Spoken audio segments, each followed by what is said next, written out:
2026 NEET റാങ്കിന്റെ അടിസ്ഥാനത്തിൽ സംസ്ഥാനത്തെ medical കോളേജുകളിൽ MBBS അഡ്മിഷൻ ലഭിക്കുന്നതിന്റെ സാധ്യതകൾ അന്വേഷിക്കുന്ന രണ്ടാമത്തെ വീഡിയോയിലേക്ക് സ്വാഗതം.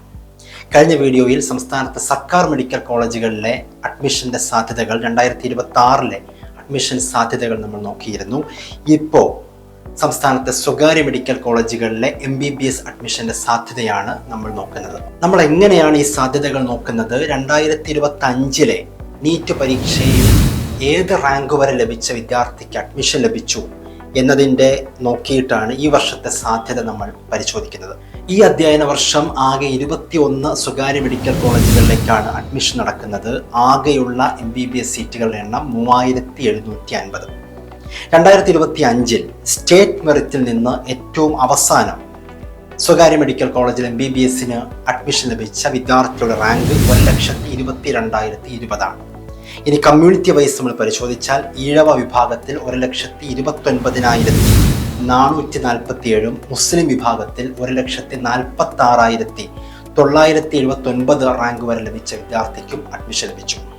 അതർ ബാക്ക്വേർഡ് ഹിന്ദു വിഭാഗത്തിൽ BH വിഭാഗത്തിൽ 1,23,504 റാങ്ക് വരെ ലഭിച്ച വിദ്യാർത്ഥിക്കും, ലാറ്റിൻ കാത്തലിക് ആൻഡ് ആംഗ്ലോ ഇന്ത്യനിൽ 1,58,617 റാങ്ക് വരെ ലഭിച്ച വിദ്യാർത്ഥിക്കും അഡ്മിഷൻ ലഭിച്ചു.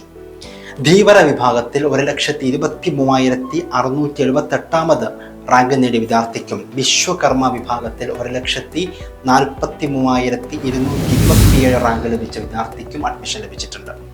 അതർ ബാക്ക്വേർഡ് ക്രിസ്ത്യൻ BX വിഭാഗത്തിൽ 1,45,905 റാങ്ക് നേടിയ വിദ്യാർത്ഥിക്കും, കുശവ KN വിഭാഗത്തിൽ 1,74,023 റാങ്ക് നേടിയ വിദ്യാർത്ഥിക്കും കഴിഞ്ഞ വർഷം അഡ്മിഷൻ ലഭിച്ചിട്ടുണ്ട്.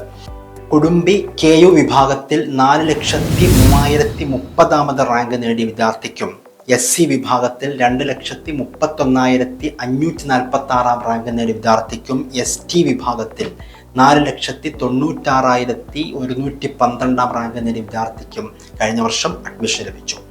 EWS സാമ്പത്തികമായി പിന്നോക്കം നിൽക്കുന്ന EWS വിഭാഗത്തിൽ 2,57,162 റാങ്ക് നേടിയ വിദ്യാർത്ഥിക്കും കഴിഞ്ഞ അക്കാദമിക് ഇയറിൽ സംസ്ഥാനത്തെ സ്വകാര്യ മെഡിക്കൽ കോളേജിൽ MBBSന് അഡ്മിഷൻ ലഭിച്ചിട്ടുണ്ട്. നമ്മൾ ഓർമ്മിക്കേണ്ട കാര്യം, ഇത് അഡ്മിഷൻ സാധ്യത മാത്രമാണ്. ഈ വർഷം സീറ്റുകളുടെ എണ്ണം മാറ്റമാണ്, എഴുതിയ കുട്ടികളുടെ എണ്ണവും മാറ്റമാണ്. അതുകൊണ്ട് തന്നെ റാങ്കുകളിൽ ഏറ്റക്കുറച്ചിലുണ്ടാകും. എങ്കിലും അധ്യാപകർക്കും വിദ്യാർത്ഥികൾക്കും രക്ഷിതാക്കൾക്കും ആ സാധ്യത മനസ്സിലാക്കാൻ ഇത് തീർച്ചയായിട്ടും പ്രയോജനപ്പെടും.